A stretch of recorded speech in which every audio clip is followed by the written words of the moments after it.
تطوع. وزي ما بنقول مصر أرض لا تموت وشعب لا يندثر أبدا. احنا خلصنا كلمات المنصة، ولكن هيكون لنا يعني لقاء أخير مع المنصة في دقائق معدودة، ولكن الآن هنتكلم مع حضراتكم. واحنا عندنا في لجنة الشباب في بيت العيلة الحقيقة نماذج هايلة بتمارس منذ سنوات طويلة جدا فكرة التطوع والتكافل. واحنا عندنا نموذج حقيقة زميلاتنا يعني أعلن قبل ما تدخل بيت العيلة وهي يوميا حتى وهي خارج البيت أو داخل مصر أو خارج مصر في محافظة من المحافظات، فهي تدخل أعداد كثيرة جدا في رمضان وغير رمضان. هذا النموذج الحقيقة أنا هقدمه الآن اللي هي زميلتي العزيزة إيمان مريم. اتفضل.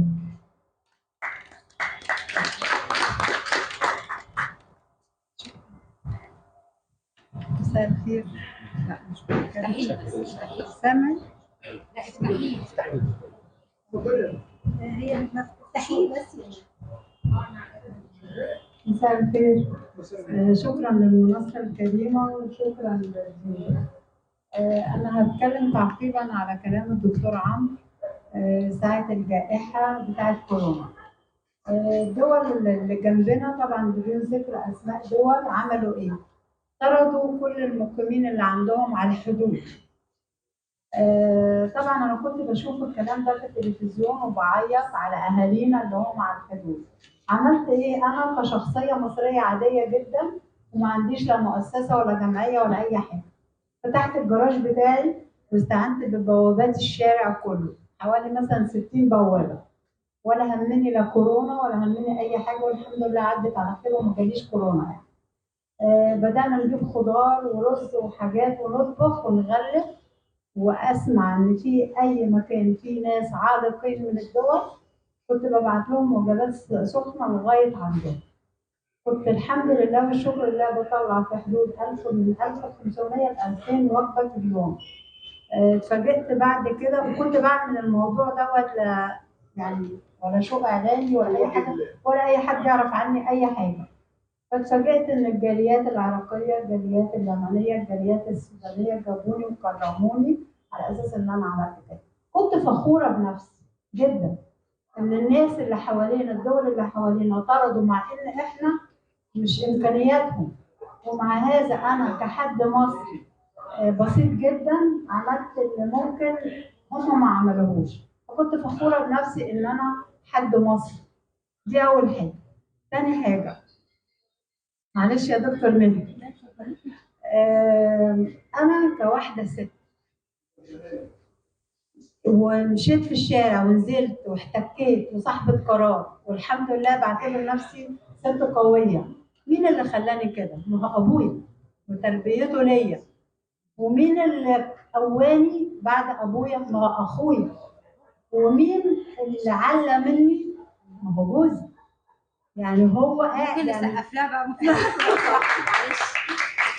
الكل يعلم ان الحمد لله والشكر لله جوزي شخصيه كويسه جدا في المجتمع وذو قيمه وقامه.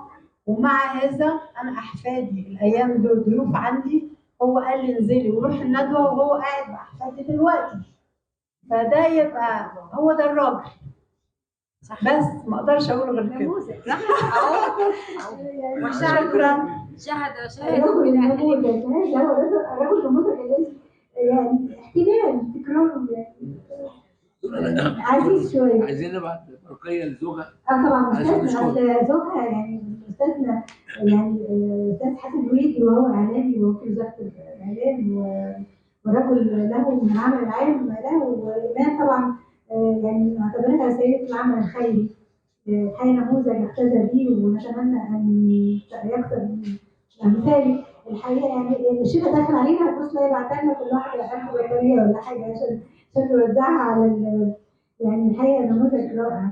مين الاستاذ مدحت خلوتي زميلي العزيز؟ اتفضل هناك بقى عشان المايك. بسم الله الرحمن الرحيم. بحيي المنصه والكفاءة على المنصه والكفاءة الموجوده في اللقاء. وبحيي الغائبه الحاضره معنا دكتوره ميادة عمر. عندك حق دكتورة ميادة عمر، وهي المنسق لهذا اللقاء. الحقيقة وزارة طارق وفاة عزيز عليها يعني تغيرت اليوم، ولكن إن شاء الله خلال القادمة هتكون معانا بإذن الله.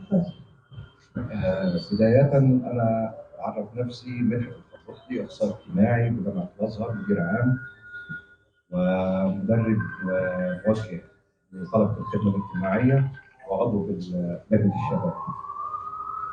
أولاً العمل التطوعي تعريفه ببساطة جداً إنه بذل المال والجهد والوقت في خدمة الآخرين وخدمة المجتمع. النقطة الثانية في جزء كطبيعة مصريين كلنا بنأدي العمل الاجتماعي من غير ما بنعرف. سيادتك لقيت واحد مسن معدي في الشارع هتاخده وتوصله، واحد عاجز هتساعده. لا قدر الله حصل حادثة أو حصل أي حاجة، دي الشخصية المصرية حضرتك بتساعديهم وتجري وبتلحق، على عكس ممكن كل الدول العربية أو الأوروبية ممكن لو قدر الله حصل حادثة يسيبوا الراجل نايم في الشارع. إحنا كطبيعة وكعادات وتقاليد بنعترف بذلك مع الأديان. يعني الدين المسيحي سيدنا المسيح عليه السلام قال لك الحصاد الكثير والفعل قليل يعدل لي أبونا الأرمية. الجزء الثاني برضه الديانة المسيحية لما جه هنري دانون بعد الحرب الفرنسية النمساوية وأنشأ مع مجموعة من الأصدقاء والمحبين هيئة الصليب الأحمر لتقديم المساعدات والاحتياجات لأفراد المجتمع. بالنسبة لنا احنا ده جزء أهلي. نيجي في الجزء الإسلامي وتعاونوا على البر والتقوى. جزء ثاني تطوعوا خيرا فهو خير لكم. إن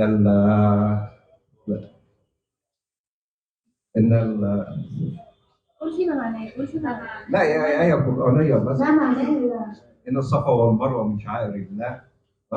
وفي آخر الآية ومن تطوع خيرا والله شاكر عليم.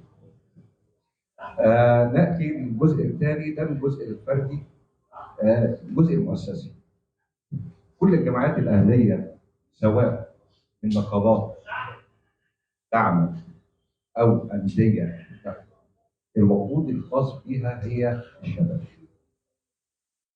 الوقود الشباب هم وقود العمل الاجتماعي.